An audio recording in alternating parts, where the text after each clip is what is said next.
అమ్మ వందనాలమ్మా. వందనాలు అయ్య గారు, వందనాలు. ఎలా ఉన్నారు? బాగున్నారా అయ్య గారు? అమ్మ దేవుని కృపను బట్టి బాగున్నాం. ఎలా ఉన్నారు అందరూ? బాగున్నాం అయ్య గారు, అమ్మా బాగున్నామండి. అమ్మ దేవునికి మహిమ కలుగును గాక. వందనాలండి అయ్య గారు, వందనాలండి. బాగున్నారండి? అమ్మ వందనాలమ్మా, బాగున్నానమ్మా. ఇదే చలి బాగా తీవ్రతగా ఉంటూ స్వెటర్ వేసుకుని కూర్చున్నా. కలుగును గాక. ప్రతి ఒక్కరికి ప్రభు అయిన యేసుక్రీస్తు నామం పేరిట శుభాభివందనాలు తెలియజేస్తూ ఉన్నాను. ప్రార్థన చేసుకుందాం. ప్రార్థన చేసుకుని వర్తమానంలోనికి వెళ్దాం. ప్రేమ కలిగిన మా యేసయ్య ఘనమైన నామమునికి కోటాను కోట్ల ఆస్తుతులు స్తోత్రాలు తెలియజేస్తూ ఉన్నాను. ఇప్పటి వరకు ఇదే కలిగిన హస్తముల క్రింద మమ్మల్ని కాచి భద్రపరిచి ఈ విధంగా వేకుచామని మా ప్రభా నీ సన్నిధానంలో చేరి స్థితించడానికి, ఆరాధించడానికి మా ప్రభా మీరు ఇచ్చినటువంటి గొప్ప సమయాన్ని బట్టి నీకు స్తోత్రాలు. మా ప్రభా జూమ్ కాల్ ద్వారానైనా నేను జూమ్ మీటింగ్ ద్వారా అదే మా ప్రభా మీ బిడ్డలు స్థితించారు, ఆరాధించారు, విజ్ఞాపనలు చేస్తున్నారు. ప్రతి ప్రార్థనని పాద సన్నిధికి చేరి మేము స్థితిస్తూ ఉన్నాం.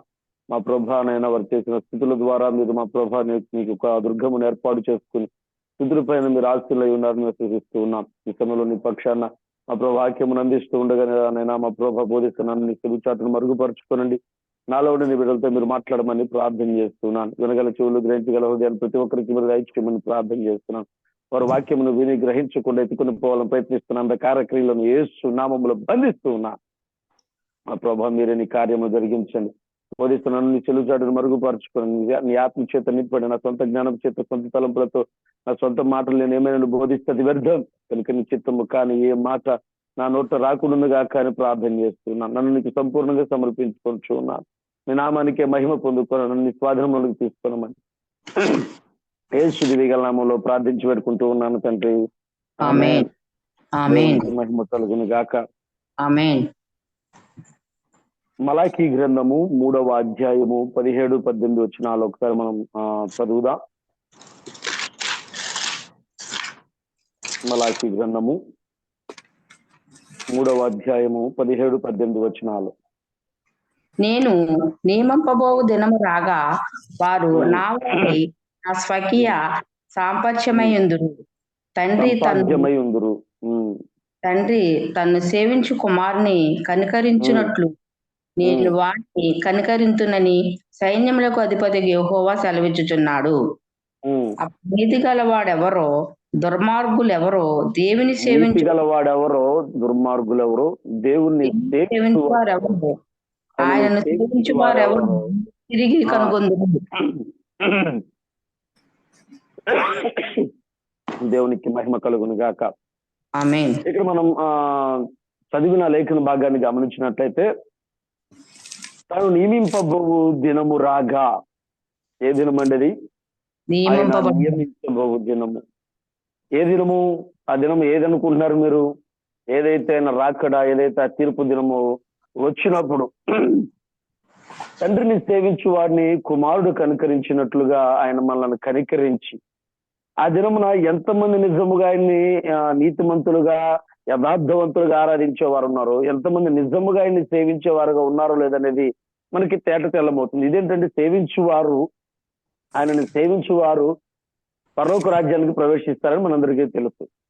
కానీ ఇక్కడ క్లియర్ గా మాట్లాడుతున్నాం, దేవుణ్ణి సేవించు వారెవరో, ఆయనను సేవించని వారెవరో అనగానే మనమేమనుకుంటామని అంటే చాలా వరకు మనకిను అన్యులకి మధ్య డిఫరెన్స్ మనం చూస్తాం తప్ప మళ్ళీ మనం పరీక్ష చేసుకోవడం చాలాసార్లు మర్చిపోతూ ఉంటాం. ఇక్కడ ఆయన సేవించువారు అని అనగానే కేవలం మనం ఏమనుకుంటామంటే ఆయన విశ్వసించి ప్రార్థన చేస్తూ ఆయన బాప్తిసం పొందిన వారు అనుకుంటాం. అసలు సేవించువారు ఆయన ఎలాగే సేవించాలి? మనం ఇప్పటి వరకు దేవుణ్ణి సేవిస్తున్నాం అనుకుంటున్నాం, దేవుని ఆరాధన చేస్తున్నాం అనుకుంటున్నాం, దేవుని ప్రార్థన చేస్తున్నాం అనుకుంటున్నాం. నిజముగా మనము ఆయనను సేవిస్తున్నటువంటి విధానము ఎంతవరకు దేవుని వాక్యానుసారంగా ఉంది? ఎంతవరకు నిజముగా ఆయనను ఆరాధించవలసిన, సేవించవలసిన రీతిలో మనం ఆయన్ని సేవిస్తూ ఉన్నాం? ఒకసారి పరిశీలన చేసుకుందాం. రోమీయులకు రాసిన పత్రిక 12వ అధ్యాయం 11వ వచనాన్ని మనం చదువుదాం.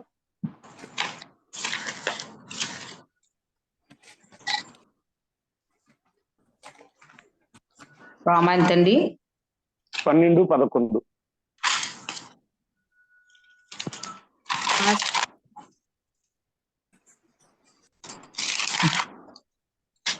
రోమిలకు రాసిన పత్రిక 12వ అధ్యాయం 11వ వచనం. ఆసక్తి విషయంలో మాంజులు ఆ. కాక ఆత్మయందు తీవ్రత గలవారి ప్రభుని సేవించుడి. చాలండి. ఏం చేయాలంట? ఆయన్ని సేవించు వారము మొదట ఆయనను ఆరాధించుటలో, ఆయన్ని ప్రార్థించుటలో ఏం కాకూడదట? మాంజులు కాక. అనగా మన వాడుక భాషలో మనం చెప్పాలంటే మందమతులు, బద్ధకస్తులు. ఏమండి? దేవుణ్ణి ఆరాధించే విషయంలో మనం మందమతులు, బద్ధకస్తులు కాకుండా ఆత్మయందు తీవ్రత కలిగిన వారముగా మనము దేవుణ్ణి ఆరాధన చేయాలి సార్. ఎక్కడ తీవ్రత కలిగి ఉండాలి మనము? ఆత్మయందు. ఎంతవరకు దేవునితో గడపటానికి, దేవునితో దేవుని యొక్క ప్రార్థన చేయడానికి, దేవుని వాక్యాన్ని ధ్యానించడానికి మనము మన ఆత్మలో తీవ్రతను కలిగి ఉన్నాం.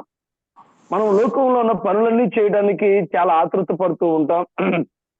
లోకంలో ఉన్నటువంటి వాటిని అనుసరించి జీవించడానికి ఆతృత పడతాం. కానీ దేవుని ఆరాధించడానికి, దేవుని సేవించడానికి మాత్రం మనకు సమయం దొరకదు. ఏమండి? లోకంలో అన్ని పనులకి మనకు సమయం దొరుకుద్ది, కానీ మనము ప్రత్యేకంగా దేవుల్లో మన పర్సనల్ గా దేవుణ్ణి ప్రార్థించే సమయం మాత్రం మనకు దొరకదు. అవునంటారా? ఎందుకంటే ఆత్మయందు తీవ్రత లేకపోవటం, దేవుని నేను ఆరాధించినటువంటి తృష్ణ లేకపోవటం. దావీదు అంటాడు కదా, దుప్పి నీటి వాగుల కొరకు ఎలా గాచిపడుచున్నావు దేవా, నీ కొరకు నా ప్రాణము తృష్ణ కొని ఉన్నది అని అంటాడు ఆయన. అవునండి. అవునండి. మరి మనం ఎంతవరకు నిజంగా అటువంటి ఆలోచన, అటువంటి తృష్ణ కలిగి ఉన్నా? ఎప్పుడు నేను దేవునితో గడుపుతానా, ఎప్పుడు ప్రార్థన చేస్తానా, ఎప్పుడు దేవుని పాదముల చేత చేరి నేను ఆయనకి విజ్ఞాపన చేస్తానా, ఎప్పుడు స్తుతిస్తానటువంటి ఆ ఆశ, ఆ కోరిక, ఆ తీవ్రత నిజంగా మనలో ఉందా? లేదండి. మొదట్లో దేవుని దగ్గరకు వచ్చినప్పుడు నిజంగా అమ్మమ్మ మా ప్రార్థన టైం అయిపోతుంది, వెళ్ళిపోవాలని కోరుకుంటది. అమ్మమ్మ ఇది ఇదైపోతుంది, త్వరగా పని కానిచ్చేయాలని ఉంటది. రాను రాను రాను రాను మనలో మందమతం అంటే మందమతులమైపోయి, బద్ధకస్తులమైపోయి, వెళ్దాంలే, పాటలు అయిపోయిన తర్వాత వాక్యానికి వెళ్దాంలే, ఆ కనీసం చివరి ప్రార్థనకి వెళ్ళి తలకాయ ఉంచిన చాలులే అండి. ఇంకొంతమంది అయితే ఒకవేళ బాప్తిసం పొందుకుంటే బలారాధన టయానికైనా వచ్చేవాళ్ళు ఉంటారు, లేదా కానుకలేసే టయానికైనా వచ్చేవాళ్ళు ఉంటారు. అవునా? అవునండి. మనము దేవుణ్ణి ఆరాధించకుండా, దేవుణ్ణి ప్రార్థించకుండా, దేవునితో జీవించకుండా నువ్వు బలారాధనకు వస్తే, లేదా కానుకల టైంకి వస్తే ఎవరికి కావాలి బోడి కానుకలు? నీ కానుకల కోసం కాదు దేవుడు నిన్ను రమ్మన్నది. నువ్వు ఆయన హృదయపూర్వకంగా ఆరాధన చేయాలని. ఏమండి?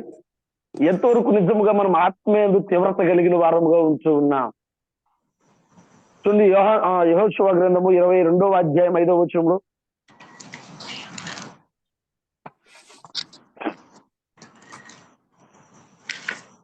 యెహోషువ ఎంతండి? 22:5. యెహోషువ గ్రంథం, న్యాయాధిపతులు యెహోషువ. అవునండి.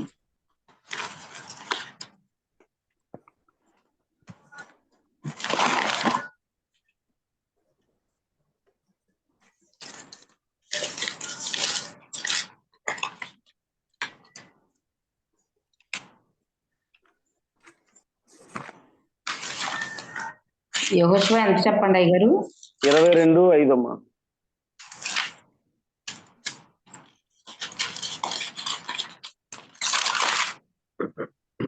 అయితే మీ పూర్ణ హృదయంతోను నీ పూర్ణ ఆత్మతోను దేవుడని యెహోవాను ప్రేమించుచు. చాలా ఒక్క నిమిషం. ఏం చేయాలట? మొదట మనము పూర్ణ హృదయముతోను, పూర్ణ ఆత్మతోను దేవుడైన యెహోవాన్ని సేవించుడి అని అన్నాడు అక్కడ ఆయన. ఇక్కడ పూర్ణ హృదయము, పూర్ణ ఆత్మ అంటే అర్థం ఏంటి? పూర్తిగా అండి. పూర్ణ హృదయము, పూర్ణ ఆత్మ అంటే అర్థం ఏంటి? ఎంతవరకు నిజముగా మనము పూర్ణ హృదయముతో, పూర్ణాత్మతో దేవుణ్ణి సేవిస్తూ ఉన్నాం? చెప్పండి. మన హృదయము నిజముగా దేవుని పైన కేంద్రీకృతమై, దేవుని వైపు మాత్రమే చూచుచు, దేవుని మీద మాత్రమే మన ఆలోచన ఉంచుచు, ఏమండి మన ధ్యాస అంతా ఆయన మీద ఉంచుచు మనం ప్రార్థన చేస్తున్నామా? ప్రార్థనలో కూర్చుంటాం, మన మైండ్ అమెరికా వెళ్ళొచ్చేది లోపు. ప్రార్థనలో కూర్చుంటాం, ఎక్కడెక్కడో ఆలోచన చేస్తాం. ఏమండి? అవునా? అవునండి. అవునండి. ప్రార్థనలో కూర్చుంటాం, ఏదేదో ఆలోచన కూడా ఇంక ప్రార్థన ఉండదు.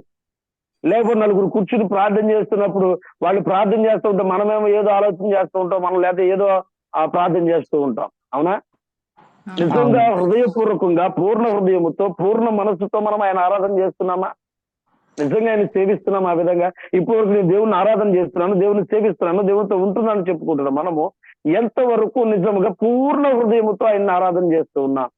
అంటే ఏ ఆలోచన, ఏ తలంపు లేకుండా కేవలము మన హృదయం ఆయన మీద మాత్రమే కేంద్రీకృతము చేసి ఆయన మనం ఆరాధన చేస్తూ ఉన్నాం.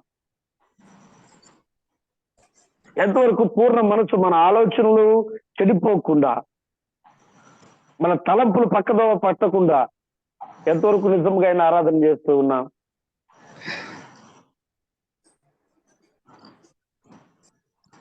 దేవుని ఆరాధన చేయి మనము పూర్ణ హృదయాన్ని నిలపాలి అని అంటే, ఎందుకు పూర్ణ హృదయాన్ని నిలపమని ప్రభువారు అంటున్నారంటే, ప్రభువారు ఒక మాట అన్నారు, ఎక్కడ ఇద్దరు ముగ్గురు నా నామమున ప్రార్థన ఏకీభవించి ప్రార్థన చేస్తారో. ఏమని అన్నారండి? ఏకీభవించి. ఏకీభవించి. ఎందుకు పూర్ణ హృదయాన్ని అంటే అక్కడ ఆ మాట మాట్లాడుతాం, ఏకీభవించి. మనము పూర్ణ హృదయముతో పూర్ణ మనసుతో మనము ప్రార్థన చేయకపోతే మనము ఇతరులు చేసే ప్రార్థనతో ఎప్పుడు ఏకీభవిస్తాం? ఎందుకు మనము నలుగురము, ఇద్దరు ముగ్గురము, లేక 10 మంది, లేక 20 మంది ఇలా కూడి ప్రార్థన చేస్తున్నప్పటికీ కార్యము జరగట్లేదని దానికి అర్థం మనలో ఏక హృదయము లేకపోవటం.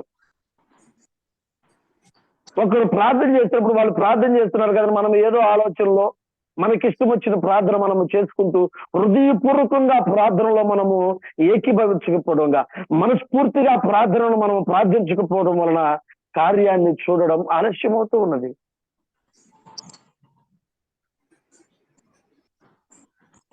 అండి, ఎంతవరకు నిజంగా పూర్ణ హృదయంతో మనం ఆయన ఆరాధన చేస్తాం? దేవుని నేను ప్రార్థన చేస్తున్నాను, అబ్బో నేను దేవునితో అంటున్నానండి, నేను ప్రార్థనలో గడుపుతున్నానన్న మనం నిజంగా మనం ప్రార్థనలో గడిపినప్పుడు స్టార్టింగ్ నుంచి ఎండింగ్ వరకు వేరే ఆలోచన లేకుండా ప్రార్థన చేయగలుగుతున్నామా? మన హృదయం నిజంగా దేవుని మీద కేంద్రీకృతం చేయగలుగుతున్నామా? పూర్ణ హృదయముతో పూర్ణ మనస్సుతో మనం ఆయన ఆరాధన చేయగలుగుతున్నామా? సరే, ఆలోచన చేద్దాం. ఇన్నాళ్ళకి నేను దేవుని ప్రార్థన చేస్తున్నా, ఇన్నాళ్ళకి దేవునితో ఉంటున్నా, ఇన్నాళ్ళకి దేవునితో నడుస్తూ ఉన్నానని చెప్పుకుంటున్నాం. మనం ఎంతవరకు ఆత్మ యందు తీవ్రత కలిగిన వారముగా ఆయన ఆరాధన చేస్తూ ఉన్నాం? చదవండి, ఇంకా 25వ వచనం అయిపోయిందమ్మా, ఇంకో మాట ఉంటుంది కింద చదవండి. 5వ వచనం అయిపోయిందా? 24-14 చదవండి. 24-14.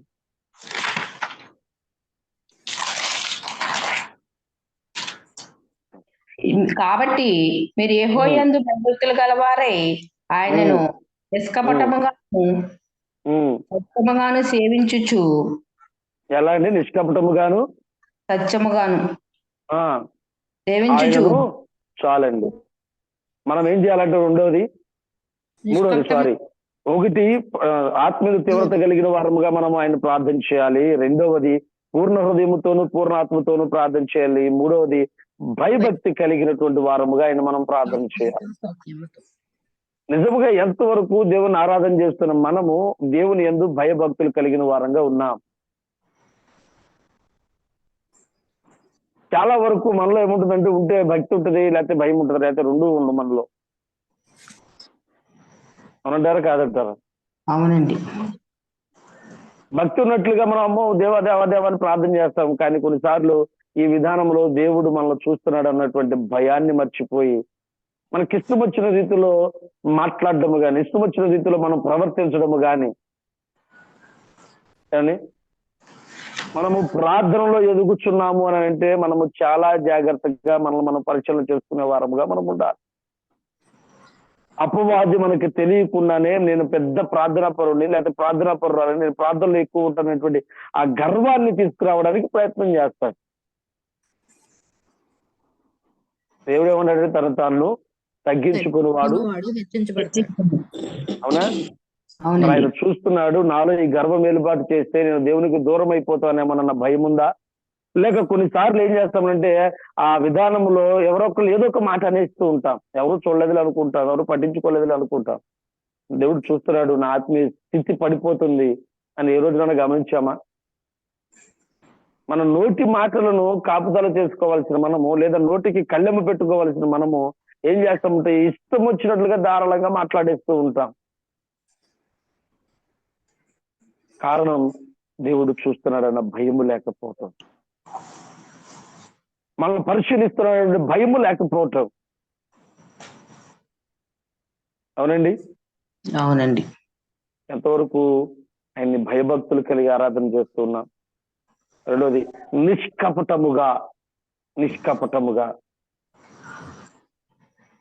పక్కన వాళ్ళు మనల్ని చూసి ఏదో అనుకుంటున్నారనో, లేకపోతే పక్కన వాళ్ళు ఆశీర్వదించబడ్డం, పక్కన వాళ్ళు బాగుంటాం, లేకపోతే వాళ్ళు అలా ఉండటం చూసి మనము ఏం చేస్తామనంటే కపటమైనటువంటి హృదయంతో ఎవరైనా చాలా సార్లు ఎక్కువ సార్లు ఇది ఎలా జరుగుతుందనంటే, సంఘములో మనతో పాటు ఉన్నటువంటి వారు ఎవరైనా మనకి పడని వారు ఉన్నారనుకోండి, వారి గురించి ప్రార్థన చేస్తున్నప్పుడు లేకపోతే వారి గురించి మాట్లాడుతున్నప్పుడు మన హృదయం అబ్బా అన్నట్లుగాను, లేకపోతే కొంచెం వ్యంగ్యంగాను మాట్లాడుతూ వారి గురించి ప్రార్థన చేయడం జస్ట్ ఏదో కళ్ళు మూస్తాం తప్ప, ఏమండి, కపటమైన ప్రేమను వారి పట్ల అక్కడ చూపిస్తాం సంఘంలో తప్ప హృదయంలో ఏమనుకుంటాం? ద్వేషం అండి. అవునా? అవునండి. మరి నిష్కపటమైన హృదయంతో ఎక్కడ ఆరాధన చేస్తున్నాం మనం? ఆత్మ తీవ్రత లేకుండా, పూర్ణ హృదయంతో పూర్ణ ఆత్మతో ఆయన్ని సేవించకుండా, యెహోవా యందు భయభక్తులు కలిగి ఉండకుండా, నిష్కపటంగా ఎక్కడ ఎటువంటి అన్యాయము జరిగించకుండా, ఎటువంటి మాటలు ఇంకొక వ్యక్తికి వ్యతిరేకంగా మనం మాట్లాడకుండా, సత్యమునే మాట్లాడుచు, సత్యమును అనుసరించుచు ఎంతవరకు నిజంగా మనము దేవుణ్ణి సేవిస్తూ ఉన్నాం?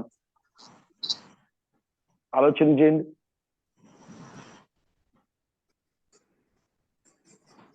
ఇశ్రాయేలు ప్రజలకు 20 సంవత్సరాల నుంచి క్రియాకార్యముల మీద విజయము లేక బాధపడుతూ ఉన్నారు. వారి దగ్గర ఉండవలసిన మందసము ఫిలిష్తీయుల యొద్ద క్రియాకార్యముల యొద్ద ఉండిపోవటం వల్ల 20 సంవత్సరాల నుంచి వారి మీద యుద్ధం చేస్తూ ఉన్నారు. కానీ వారు ఆ యుద్ధములో ఓడిపోతూనే వస్తూ ఉన్నారు. యుద్ధంలో ఎన్నిసార్లు ప్రయత్నం చేసినా వారికి విజయం దొరకట్లేదు. కారణం ఏంటంటే తెలుసుకోవటానికే ప్రవక్త అయిన సమూయేలు యొద్దకు వచ్చి, అయ్యా మేము వారితో యుద్ధం చేస్తున్నాం కానీ మేము గెలవలేకపోతున్నాం, దయచేసి మా పక్షమున ప్రార్థన చేయండి ఆయన అడిగినప్పుడు ఆయన ఒక మాట అంటాడు. చూడు, సమూయేలుకు రాసిన సమూయేలు గ్రంథము, మొదటి సమూయేలు గ్రంథము 7వ అధ్యాయం 3వ వచనం. మొదటి సమూయేలు గ్రంథము 7వ అధ్యాయం 3వ వచనం. సమూయేలు ఇశ్రాయేలు అందరితో ఇట్లన్ను, మీ పూర్ణ హృదయముతో యెహోవా యొద్దకు మీరు మళ్ళుకొని మీ పూర్ణ హృదయముతో యెహోవా యొద్దకు మీరు మళ్ళుకొని ఎడల అన్య దేవతలను అష్టారోతు దేవతలను మధ్య నుండి తీసివేసి మీ మధ్య నుంచి తీసివేసి పట్టుదల కలిగి యెహోవా తట్టు మీ హృదయములను త్రిప్పి ఆయనను సేవించుడి. ఏం చేయాలంటండి? అంటే వీళ్ళు ఏమి లేదు ఇప్పుడు వరకు, పట్టుదల లేదండి. ప్రాముఖ్యంగా వారు మొదటి మాట ఉంటుంది చూడండి, ఏమని ఉన్నాడు? అన్యజనుల హృదయముతో. అవునా? మీ పూర్ణ హృదయముతో యెహోవా తట్టు మళ్ళుకొని తిరిగి అన్య దేవతలను, అష్టారోతు దేవతలను. ఈ మాట అనగానే మనం చాలా వరకు ఏమనుకుంటామంటే అన్యులను అనుకుంటూ ఉంటాం. దేవుణ్ణి సేవించు వారిలో కూడా ఇవి ఉన్నాయి. దేవుని కంటే ఎక్కువగా మనము దేన్నైతే ప్రేమిస్తామో, దేవుని కంటే ఎక్కువగా మనము దేవుని దేని వైపు అయితే చూస్తామో అది మనకు ఒక విగ్రహముగా మిగిలిపోతుంది. ఆమేన్. దేవునికి ఇవ్వాల్సిన ప్రాధాన్యత, దేవునికి ఇవ్వాల్సినటువంటి సమయము, దేవునితో గడపాల్సినటువంటి జీవితము, దేవునితో కాకుండా నువ్వు ఏదైనా వేరే ఇతరితర కార్యక్రమాలకి నువ్వు ఆ ప్రాధాన్యతనిస్తే అది ఒక విగ్రహముగా దేవునికి నీకు మధ్య నిలబడిపోతుంది. మరి నిజముగా నీ పూర్ణ హృదయాన్ని దేవుని తట్టు త్రిప్పి పట్టుదల కలిగి యెహోవా తట్టు మల్లుకొని మనం ప్రార్థన చేయగలుగుతున్నామా? యాకోబు తను ఆశీర్వదించేంత వరకు విడిచిపెట్టకుండా ప్రార్థన చేశాడు. అవునండి. అవునండి. తన తుంటి జారినప్పటికీ, నొప్పి పడుతున్నప్పటికీ దేవుని ఆరాధన చేశాడు, విడిచిపెట్టాడా? ఆరాధన చేశాడు. మరి మనం ఎన్ని శ్రమలు వచ్చినా, ఏ బాధ వచ్చినా, ఏ కష్టం వచ్చినా మనము అడిగిన దానిని దేవుడు ఇచ్చేంత వరకు పట్టుదల కలిగి మనం ప్రార్థన చేస్తున్నామా? లేదండి. మనం చాలా సార్లు ఏం చేస్తామంటే కొన్నిసార్లు కొన్ని విషయాలు కొంతకాలం ప్రార్థన చేస్తాం, ఇంకా దేవుడు దయచేయట్లేదంటే మెల్లగా ఆ విషయాన్ని ప్రార్థన చేయడం మర్చిపోతూ ఉంటాం. అవునండి. అవునండి. దేవుని దగ్గర పట్టుదలతో మనం ప్రార్థన చేసింది ఎక్కడుంది? అంటే నువ్వు ప్రార్థన చేయడం మర్చిపోయాడు, దాని అర్థం ఏంటంటే నీవు పూర్ణ హృదయముతో దేవుని తట్టు తిరగలేదని అర్థం. ఆయనలో నమ్మిక లేదని అర్థం. ఆయన సేవిస్తున్నాను చెప్పుకుంటున్నాం మనము, ఇవన్నీ లేకుండా ఆయన సేవిస్తున్నానంటే నిజంగా ఎంతవరకు అది కరెక్ట్ అంటారు? ఒకసారి ఆలోచన చేయండి. ఇప్పుడు వరకు మనం ఆయన ఆరాధన చేస్తున్నారని చెప్పుకుంటారు, మనం ఇప్పుడు వరకు ఆయన సేవిస్తున్నారని చెప్పుకుంటారు, మనం నిజంగా ఆయన సేవించే వారంగా ఉన్నామా? ఆయన అన్నాడు కదా, సేవించు వారెవరో సేవించిన వారెవరో తెలిసిపోతుందని. ఒకవేళ ఆ విధంగా మనల్ని తూనికలో వేసి ప్రభు చూస్తే మనము సేవించే వారి వైపు ఉంటామా, సేవించిన వారి వైపు ఉంటామా? సేవించేవారు వైపు. ఏమండి? ఆలోచన చేయండి. ఎవరికి నాకు ఆన్సర్ చెప్పొద్దు. ఇవన్నీ మనలో ఉన్నాయా? లేదండి. చూడు, 2వ దినవృత్తాంతముల గ్రంథము 30 అధ్యాయం 8వ వచనం.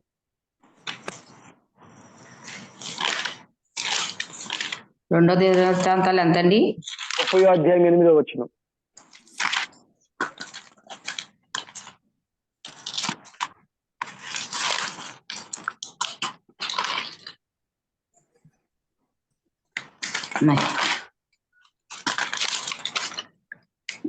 మీ పితరుల వలె మీరు అవిధేయులు కాక యెహోవాకు లోబడి. ఏం చేయాలంటండి? యెహోవాకు లోబడి ప్రార్థన చేయాలి.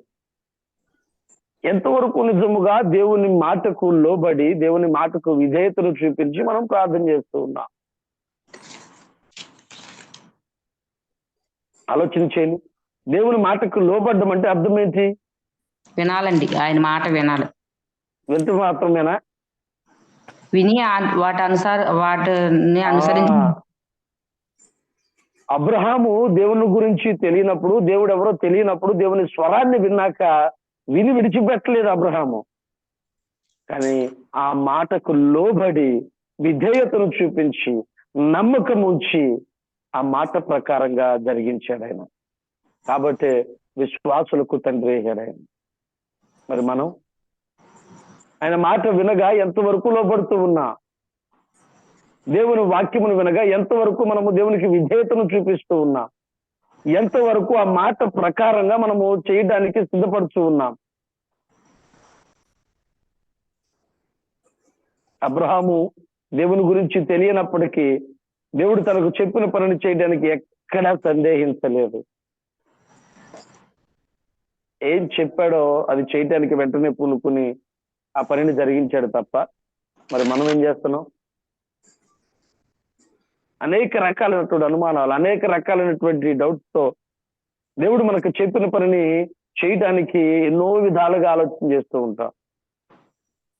మరి నిజంగా ఆయన సేవించే వరకు ఉన్నాం మనం? దేవుని మాట విన్న తోడనే, ఇది చేయాలని తెలిసిన తోడనే మనం ఆ పనిని చేయగలుగుతూ ఉన్నామా?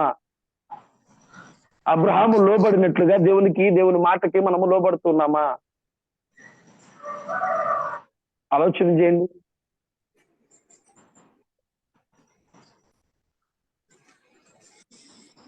ఎంతవరకు నిజంగా ఆయనకి మనం లోబడుతూ ఉన్నాం? కీర్తన గ్రంథము 2వ కీర్తన 11వ వచనం కూడా, భయభక్తులు కలిగి యెహోవాను సేవించుడి.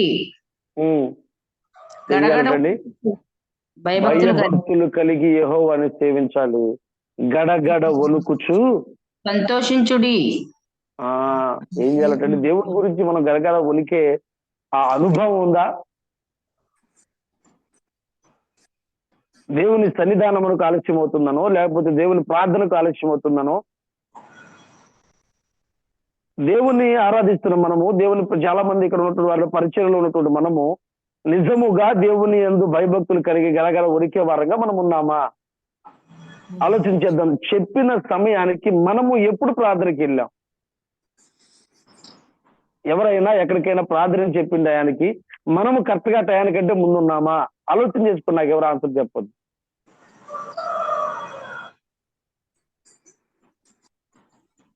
అది వెళ్దాంలే అనుకుంటా కూర్చుంటాం. లేకపోతే మందిరానికి వెళ్ళేటప్పుడు మనము 11 గంటలకు ఆరాధన అంటే 11 గంటలకల్లా మనం అక్కడ ఉంటున్నామా? దేవుని సన్నిధానంలో ఒక దినము గడుపుట 1000 దినాలు చేస్తామండి. ఎప్పుడు అవుతుందండి అది? రోజంతా గడిపినప్పుడు అండి. ఏంటండి ఒక్క రోజంతా గడిపినప్పుడు దాని అర్థం? రోజంతా మనము దేవుని సన్నిధానంలో ఎప్పుడైనా గడుపుతున్నామా నిజంగా? లేదండి. మరి 1000 దినాలు ఎప్పుడు అవుతుంది? మనం ఎప్పుడు గడిపితే అప్పుడు అవుతుందండి. ఎప్పుడండి? మనం ఎప్పుడు గడిపితే అప్పుడు అవుతుందండి. మనం జీవితాంతం ఒక రోజంతా గడపం. మనకి కేవలం ప్రార్థన గడిపినటువంటి 3 గంటలకు కూర్చోవడానికి కష్టం కదా. దానికే టయానికి వెళ్ళం కదా మనం. దాని అర్థం దేవుని సముఖములో ప్రార్థన కంటే ముందుండి చివరి ఆశీర్వాద ప్రార్థన తర్వాత బయటకు వస్తే ఒక దినము నువ్వు దేవునితో గడిపినట్టు. మధ్యలో ఎల్లో పాట అయిన తర్వాత ఎల్లో లేకపోతే వాక్యానికి ఎల్లో చివరికి ఎల్లో కూర్చుంటే దేవుని సన్నిధానంలో నువ్వు గడిపినట్టు కాదది.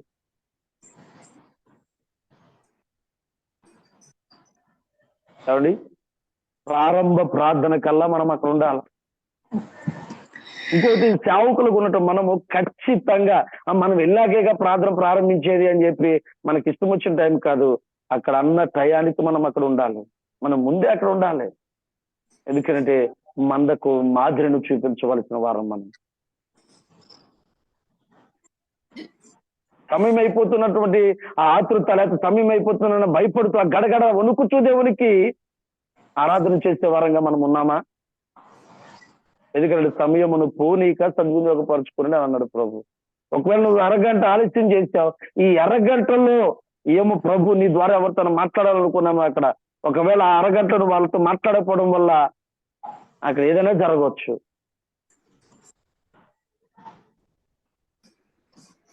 దేవుడు చెప్పిన పనిని చెప్పిన టయానికి చేయటానికి ఎంతవరకు మనము ఆయన భయభక్తులు కలిగి ఉన్నాం? ఎంతవరకు ఆయన భయభక్తులు కలిగి ఉన్నాం?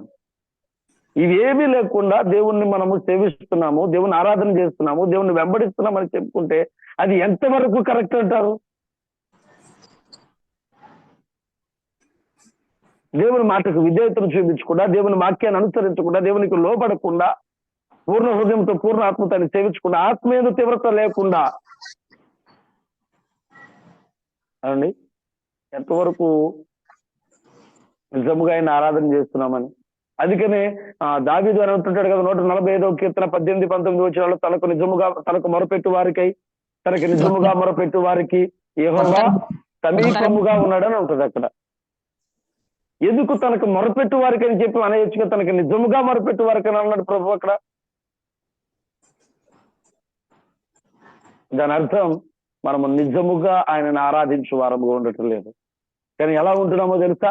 యెషయా గ్రంథము 29వ అధ్యాయం 13వ వచనం చదవండి, అక్కడ మాట ఉంటుంది. మనం ఎలా ఆయన ఆరాధన చేస్తున్నామో.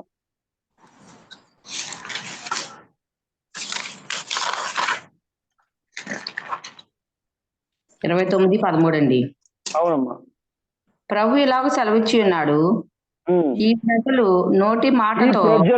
నోటి మాటతో నా యొద్దకు వచ్చుచున్నారు, పెదవులతో నన్ను గణపరుచుచున్నారు కానీ వారి హృదయములు నాకు దూరముగా ఉన్నవి. ఎలా ఆరాధన చేస్తున్నామంటండి మనము? పెదవులతో గణపరుస్తున్నాము గాని, నోటి మాటల చేత కేవలం పెదవుల చేత ఆయన ఆరాధన చేస్తున్నాం, కానీ మన హృదయాలు ఎక్కడ ఉన్నాయంట?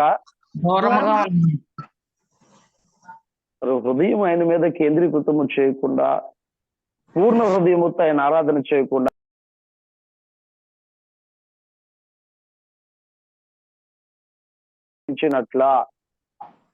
కాదండి. పైకి దేవుని సేవించువారు మన పేరు కలిగి, దేవుని ఆరాధించువారు మన పేరు కలిగి, క్రైస్తవులు మన పేరు కలిగి, విశ్వాసులు మన పిలువబడుచున్నాం. మనము నిజముగా ఆయన ఆరాధించు వారంగా ఉన్నామా? ఆయన సేవించు వారంగా ఉన్నామా? యెహోవా నియమించిన దినము వచ్చినప్పుడు మనము సేవించు వారిలో ఉంటామో సేవించిన వారిలో ఉంటామో ఒక్కసారి మనకు మనం పరిశీలన చేసుకున్నాం. ఎంతవరకు నిజంగా ఆత్మీయ తీవ్రత కలిగిన వారముగా, ఆసక్తి విషయంలో మాందులు కాక, పూర్ణ హృదయముతో పూర్ణాత్మతో నిష్కపటముగా సత్యముగా దేవుని యందు భయభక్తులు కలిగి, ఏమండి, మన హృదయములు దేవుని తట్టు త్రిప్పి పట్టుదల కలిగి దేవునికి లోబడి గడగడ వణుకుచు మనము ప్రార్థన చేయగలుగుతున్నామా? ఇది లేకుండా ఈ విధంగా మనం ఆయన ఆరాధన చేయకుండా మనకి ఇష్టం వచ్చినప్పుడు ఆరాధనకి వెళ్తాం, కష్టమైనప్పుడు మానేయడం, ఇష్టం వచ్చినప్పుడు ప్రార్థన చేయడం, లేకపోతే మనకి సమయం కుదిరినప్పుడు ప్రార్థన చేయడం.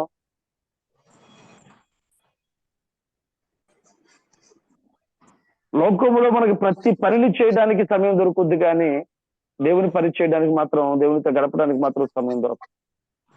దేవుని సన్నిధానము ఈ 11 గంటలకి లేదా 10 గంటలకి అని తెలిసినప్పుడు దానికి వెళ్ళడానికి మనం ఆతృత కలిగి దేవుని టైం అయిపోతుంది, 10 అయిపోతుంది, 11 అయిపోతుందని కంగారు పడం. కానీ ఏదైనా లోకంలో కార్యక్రమాలు కానీ, లేకపోతే లోకంలో మనల్ని ఎవరైనా పిలిచినా, లేకపోతే గవర్నమెంట్ వాళ్ళు ఏదైనా పథకాలు ఇస్తారని పిలిచిన, అమ్మో టయానికి అక్కడికి వెళ్ళకపోతే ఏమైపోద్దోనని వాళ్ళు చెప్పిన టయానికంటే ముందే ఉండడానికి ప్రయత్నం చేస్తాం. అవునండి. అవునండి. మరి ఎంతవరకు దేవుని సన్నిధానంలో ఆరాధన చెప్పిన టయానికంటే ముందు ఉండడానికి మనం ప్రయత్నం చేశాం? దాని అర్థం ఆయన యందు భయభక్తులు కలిగి గడగడ ఉనకపోవటం. అమ్మో దేవుని సన్నిధానం, నేను ఆలస్యమైపోతున్నా, నేను వెనకపడిపోతున్నా అనేటువంటి భయము లేకపోవటం వలన మరి ఇప్పటి వరకు మనం సేవిస్తున్నటువంటి, మనం ఆరాధిస్తున్నటువంటి ఆరాధన నిజముగా దేవుని సేవించినట్లేనా? ఇవన్నీ లేకుండా మనం చేస్తే లేదు. ఇప్పటి నుంచైనా ఆయనకి లోబడి ఆత్మీయ తీవ్రత కలిగిన వారముగా, ఆసక్తి విషయంలో మాంద్యులు కాక, పూర్ణ హృదయముతో పూర్ణాత్మతో ఆయన సేవిస్తూ, ఏమండి, పట్టుదల కలిగి మన హృదయాలు ఆయన తట్టు త్రిప్పి ఆయనకు లోబడి ఆయన యందు భయభక్తులు కలిగి గడగడ వణుకుచు ఆయన ఆరాధన చేద్దాం. ఆయన నియమించి దేవునము వచ్చినప్పుడు తండ్రి తనను సేవించు వారిని కనికరించినట్లుగా కుమారుడైనటువంటి ప్రభువు మనల్ని కనికరించి ఆ జనమున సేవించు వారితో పాటు మనల్ని కూడా ఆ సేవించు వారి లిస్ట్ లో మనలో నుంచి ఆయన రాజ్యములోనికి ప్రవేశింప చేయనట్లుగా మనందరినీ నడిపించును గాక. ఆమేన్. ఆమేన్. ఆమేన్.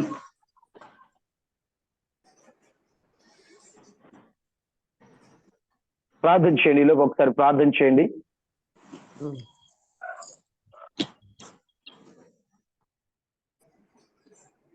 జేపీ గారు, జేపీ గారు, ప్రార్థన చేయండి అమ్మ వాక్య నిమిత్తం. మా తండ్రి, మా ప్రభువా, మీ కృపను బట్టి, ప్రేమను బట్టి వందనాలైనా ఈ ఉదయకాల సమయంలో మా ప్రభు మీ సన్నిధిలో, మా ప్రభు మీ శ్రేష్టమైన వాక్కులు విన్నాం తండ్రి. మా తండ్రి, ఆత్మతో సత్యంతో మా తండ్రి మిమ్మల్ని ఆరాధించాలని మా ప్రభు విన్నాం నాయన. పూర్ణ హృదయంతో పూర్ణ ఆత్మతో మా తండ్రి మిమ్మల్ని ప్రేమిస్తూ మా తండ్రి మీ మార్గములన్నిటిలో నడుచుకునేటువంటి బాధ్యత మా ప్రభు అనుగ్రహించండి నాయన. మా తండ్రి మీ ఆజ్ఞలను గైకొనిచి మా ప్రభు మిమ్మల్ని హత్తుకొని సేవించేటువంటి వారంగా మా ప్రభ మేము ఉండాలని ఈ ఉదయకాల సమయంలో మా ప్రభ మీ వాక్యాన్ని బట్టి వందనాలైనా. మా ప్రభ నిష్కపటముతోను సత్యంతోను భయభక్తులు గల వారమై మా ప్రభ మిమ్మల్ని సేవించాలని మా ప్రభ మీరు వినిపించినటువంటి వాక్కులను బట్టి వందనాలైనా. పూర్ణ హృదయంతో తండ్రి మీ తట్టు తిరిగి మా ప్రభ మిమ్మల్ని సేవించేటువంటి వారంగా ఉండాలని మా ప్రభ తెలుసుకుంటున్నాం నాయన. మా తండ్రి మీకు లోబడి మా ప్రభ మీ అందరి భయభక్తులు గడిగి మా తండ్రి గడగడ వణగొచ్చు మా ప్రభ మీ సన్నిధిలో కనపడాలని మా ప్రభ మా తండ్రి మీరు అనుగ్రహించినటువంటి ఉదయకాల సమయంలో అనుగ్రహించినటువంటి వాక్యాన్ని బట్టి వందనాలు, స్తుతులు, స్తోత్రాలు తండ్రి. మీకే స్తోత్రం స్తోత్రం స్తోత్రం తండ్రి. మా తండ్రి మీ కృపలో మా ప్రభ మమ్మల్ని అందరినీ మా ప్రభ మీ తట్టు తిరిగి మిమ్మల్ని సేవించేటువంటి బాధ్యతను అనుగ్రహించిన ఆయన, మీ అందరి భయభక్తులు కలిగి మా ప్రభా మిమ్మల్ని సేవించేటువంటి బాధ్యతను అనుగ్రహించిన ఆయన, అలాగే మా తండ్రి సమయాన్ని సద్వినియోగం చేసుకుంటూ మా ప్రభా సమయానికి మిమ్మల్ని ఆరాధించేటువంటి బాధ్యతను అనుగ్రహించండి ఆయన. మీ కృపలో మా ప్రభా మమ్మల్ని బలపరచండి ఆయన, ధైర్యపరచండి తండ్రి. మీరు తోడుగా ఉండి నడిపించండి ఆయన మా ప్రభా. ఈ వాక్యాన్ని ఉదయకాల సమయంలో అనుగ్రహించినటువంటి పాస్టర్ గారిని బట్టి వందనాలు తండ్రి. వారిని మీ ఆత్మతో నింపి మా ప్రభా మీ జీవం గల వాక్కులు మా తండ్రి మా మధ్యన వినిపించారు నాయన. మీకే స్తోత్రం స్తోత్రం స్తోత్రం నాయన. మీ సన్నిధిలో ఉండగా మా ప్రభా మీరు తోడుగా ఉండి నడిపించండి ఆయన. ఈ వాక్యాన్ని మా ప్రభా అర్థం చేసుకునేటువంటి జ్ఞానాన్ని హృదయంలో నింపుకొని మా ప్రభా మీ కృపలో వర్ధిల్లేటువంటి బాధ్యతను అనుగ్రహించిన ఆయన. అనునిత్యం మా ప్రభా మీ వాక్యాన్ని ధ్యానిస్తూ మా ప్రభా మీ కృపలో ఫలించేటువంటి బాధ్యతను మా ప్రభా ధన్యత మా తండ్రి అనుగ్రహించమని యేసుక్రీస్తు ప్రభు వారి నామాన్ని బట్టి అడుగుతున్నాను తండ్రి. ఆమేన్. ఆమేన్. దేవునికి మహిమ కలుగును గాక. ఆమేన్. అమ్మ సాక్ష్యం చెప్పాల్సిన వాళ్ళు ఎవరైనా ఉంటే సాక్ష్యం చెప్పాలనుకుంటే సాక్ష్యం చెప్పొచ్చు. దేవుడు మీ జీవితంలో చేసినటువంటి కార్యముల గురించి సాక్ష్యమును చెప్పదలిచిన వారు నేను చెప్తానండి. దేవుని నామాన్ని వందనాలండి. పాస్టర్ గారికి సంఘస్థులందరికీ వందనాలండి. మరి నా పట్ల దేవుడు ఎంతో గొప్ప కార్యం చేసేటండి. అసలు మరి నేను ఎలా ఉన్నానంటే కేవలం ఆయన కృపే అనుకోవాలి. ఏ కష్టం వచ్చినప్పటికీ సరే దేవుడిని నేను అడుగుతాను, ఆయన మీదే నేను భారం ఉంచుతాను. మరి అలాగే ఈ మోకాళ్ళు నొప్పులు వచ్చినప్పటికన్నా, ఈ మోచేతుల నొప్పులు వచ్చినప్పటికన్నా, మరి నడుము నొప్పి వచ్చినప్పుడన్నా ఏదైనా సరే మరి నేను మరి మన సంఘాన్ని అడిగినప్పుడు దైవజనులు అడిగినప్పుడు దైవజనులు ప్రార్థన చేశారు. అసలండి ఎంత పని చేసినప్పటికీ కూడా ఇప్పుడు చేతుల నొప్పులు లేవండి. మోకాళ్ళ నొప్పులు కానీ నడుము నొప్పి అయితే కొంచెం అప్పుడప్పుడు కొంచెం వస్తుంది అనుకోండి, పని ఎక్కువైతే. కానీ దేవుడు ఎంతగానో స్వస్థపరిచాడే నా పట్ల. అసలు మరి దేవుడికి నేను ఎంతో రుణస్తురాలని ఉంటానని అంటున్నానండి. మరి పాస్టర్ గారు కూడా ఎంతో విధంగా నా గురించి అసలు ప్రార్థన చేశారండి. మరి పాస్టర్ గారికి వందనాలండి. దేవునికి మహిమ కలుగును గాక. దేవుడు దీవించరు గాక పాస్టర్ గారు. ఆమేన్. ఇంకెవరైనా సాక్ష్యం చెప్పాలనుకుంటున్నారా? దేవునామానికి వందనాలండి. అయ్యగారిని సాక్ష్యం చెప్తానండి. మా ఆయన గారి విషయంలో దేవుడు గొప్ప కార్యం చేశారండి. మన వారంలో మీరు ప్రార్థన చేశారు కదండి. నడుము నొప్పితో చాలా బాధపడిపోయేవారండి. మీకు చెప్పగానే ప్రార్థన చేశారండి. ఆయన ఒంగోని ఏ వస్తువు పైకి తీయలేకపోయేవారండి. అయితే దేవుడి కృప వల్ల స్వస్థత కలిగిందండి ప్రార్థన చేయగానే. ఈ దేవుడు ఆయనకి ఎన్నో రుణపడి ఉంటామండి. ఇంకా కొన్ని బలహీనతలు ఉన్నాయండి మా ఆయనలో. కొంచెం ఆ బలహీనతలు కూడా పోయేలాగా ప్రార్థిస్తున్నాయి గారు. ఈ చిన్న సాక్షి దేవుడు దీవించును గాక. దేవునికి మహిమ కలుగును గాక. ఆమేన్. ఇంకెవరైనా సాక్ష్యం చెప్పాలనుకుంటున్నారా?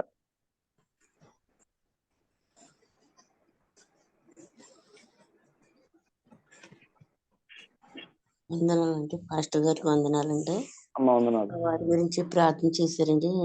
బీపీ డౌన్ అయిపోయింది. అప్పుడు ప్రార్థన చేసినప్పుడు ఇప్పుడు మామూలుగా నార్మల్ గా ఉంది, ఆరోగ్యంగా ఉన్నారండి. దేవునికి మహిమ కలుగును గాక. ఆమేన్. దేవునికి వందనాలండి. పాస్టర్ గారికి వందనాలు. జూములో ఉన్న వారు అందరికీ వందనాలండి.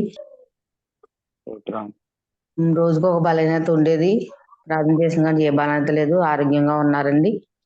ఇంకా కిడ్నీకి షుగర్కి షుగర్ లేదు, బీపీకి కిడ్నీకి టాబ్లెట్లు వాడుతున్నారండి. అవి కూడా పూర్తిగా నయమయ్యేలాగా ప్రార్థన చేయాలి. అమ్మగారు అయ్యగారు వందనారు. అయ్యగారు అమ్మా వందనాలమ్మా. చిన్న సాక్ష్యం చెప్తాను అయ్యగారు. చెప్పండి. దేవునికి వందనాలు, అయ్యగారికి వందనాలు. అయ్యా మీ జుంకాలు వచ్చాక మా ఆయనకి చాలా తగ్గిందండి. అంతకుముందు అయితే అన్నం తినేవాడు కాదు, చాలా బలహీనంగా ఉండేవాడు. ఈ జుంకాలు మీటింగ్ వచ్చాక సంఘం అంతా ప్రార్థన చేస్తున్నారు. అయ్యగారు వచ్చిన అయ్యగారు చేత జోషి అయ్యగారు దేవుడు మాట్లాడి చాలా కార్యాలు జరిగించారు. తగ్గింది అయ్యగారు. వచ్చే చాలా బలహీనంగా ఉన్న ఆ బలహీనంగా కొన్ని పోతాయి. మీరు ప్రార్థన చేయండి. ఈ చిన్న సాక్ష్యం దేవుడు దీవించుకుంటారు. ఆమేన్. ప్రార్థన చేద్దాం. ఇంకెవరైనా ఉన్నారండి?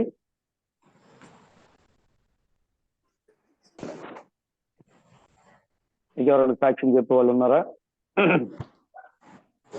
రూమాన శరీర కతురాల బాబా. ప్రార్థన చేయండి. పరిశుద్ధ ప్రేమ కలిగిన మా యేసయ్య ఘనమైన నామములు పొందునాలు. ఇంతవరకు బిడ్డలు సాక్ష్యం ద్వారా కేవలము నీ నామానికి మీరు మహిమ పొందుకున్నామని ప్రార్థన చేస్తున్నాను. మా ప్రభా మా శక్తి చేతనో మా బలము చేతనో జరిగిన కార్యము కాదు, కానీ ఇది కేవలము యెహోవా వలన జరిగినటువంటి కార్యమని బిడ్డలు గ్రహించి నీకు లోబడి నీకు విధేయులై మా ప్రభాని ఆరాధించేటువంటి కృపను దయచేయమని ప్రార్థన చేస్తూ ఉన్నా. మా షహరు కుతురారా బాబా ప్రతి ఒక్కరి పట్ల చిత్తాన్ని మీరు నెరవేర్చుకోమని ప్రార్థన చేస్తున్నారు. ఎంతమంది అయితే మా ప్రభా ఇక జూమ్ మీటింగ్ లో ఉన్నారో ప్రతి ఒక్కరిని మీ చేతులు కల్పిస్తున్నారు. Cover each and every family with the pressure blood of Jesus. Nothing can touch them. That belongs to you, my master. You protect them and guide them, my master. Thank you, Holy Spirit of God. We worship you. పరిశుద్ధాత్ముడా మీకే స్తోత్రములు. ప్రతి ఒక్కరి చుట్టూతని కంచెను వేస్తూ ఉన్నాను.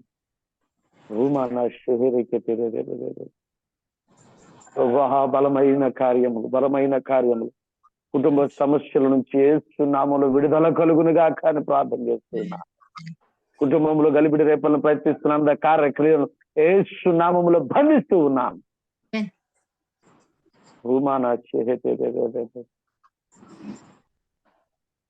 ఇక్కడ ఉన్నటువంటి వారిలో ఎవరి కుటుంబంలోనో ఏది చేద్దామన్నా ఏదో ఒక గలిబిడి మొదలవటం, సరైనటువంటి ఐక్యత లేకపోవటం, ఏదో ఒక చిన్న చిన్న గొడవలు లాంటివి, సమాధానం లేనటువంటి పరిస్థితులు ఉన్నటువంటి వారు, అంటే ఈ విషయాన్ని మీరు ఎవరికీ చెప్పట్లేదు, కానీ దాన్ని మీరు అనుభవిస్తూ దేవుని దగ్గర ప్రార్థన చేస్తున్నటువంటి వారుగా ఉన్నారు. అలాంటి వారు ఎవరున్నారండి? నేనున్నాను అయ్యగారు. అయ్యగారు అమ్మా నేనేనండి. ఇంకా ఉన్నారు. నేను కూడానండి పాస్టర్ గారు. ఆ విషయంలో సమాధానం లేక చాలా బాధపడుతున్నానండి. నేను దేవుడి దగ్గర మొరపెడుతున్నానండి. కొన్ని విషయాల ద్వారా కొన్ని గొడవల కింద కూడా ఉంటున్నారు.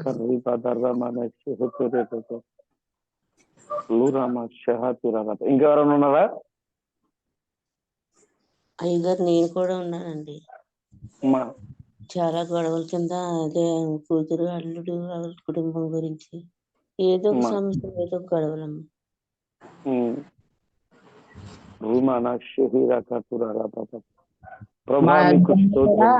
చేలు తగాదాల కోసం వాళ్ళు కూడా గొడవలు పడుతున్నారు అయ్యగారు. సమాధానం లేదండి మా అల్లుడు వాళ్ళ విషయంలో కూడా. చేను తగాదాల కోసం గొడవలు పడుతున్నారు. Thank you, Holy Spirit of God. Thank you for this word for you, my master. Thank you, Jesus. ప్రభా మీరు అనుగ్రహించినటువంటి వాక్కు కొరకై మీకు వందనాలు.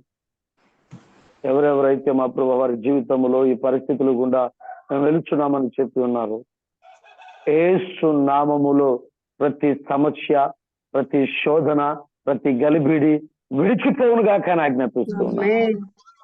ప్రతి అంధకారకులు యేసు నామములో లయపరచబడునుగా కానీ ప్రార్థన చేస్తున్నా. కుటుంబంలో గలిబిడి రేపలను ప్రయత్నిస్తున్నా, కుటుంబంలో శాంతి లేకుండా నెమ్మది లేకుండా చేయాలని ప్రయత్నిస్తున్నా. అపవాది క్రియలను యేసు నామములో లయపరుస్తూ ఉన్నా. I covered each and every person with the precious blood of Jesus. Nothing can touch them. That belongs to you, my master. మీ కంచెను వేసి కాపుదలను అనుగ్రహించండి. ప్రతి పరిస్థితి యేసు నామములో చక్కబరచబడును గాక. ప్రతి సమస్య యేసు నామములో తొలగిపోవును గాక. సమాధానము లేని స్థితి యేసు నామములో తొలగిపోయి శాంతి సమాధానముతో జీవించుదురు గాక.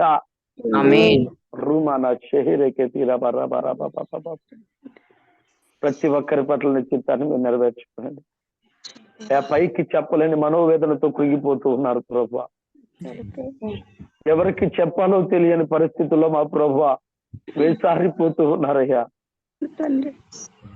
కొన్నిసార్లు ప్రభువా ఎవరికి చెప్పలేని స్థితిలో అర్ధరాత్రి మెలకు వచ్చి ఎవరికి తెలియకుండా ఏడ్చి నీ దగ్గర ప్రార్థన చేసిన వారు ఉన్నారు ప్రభువా.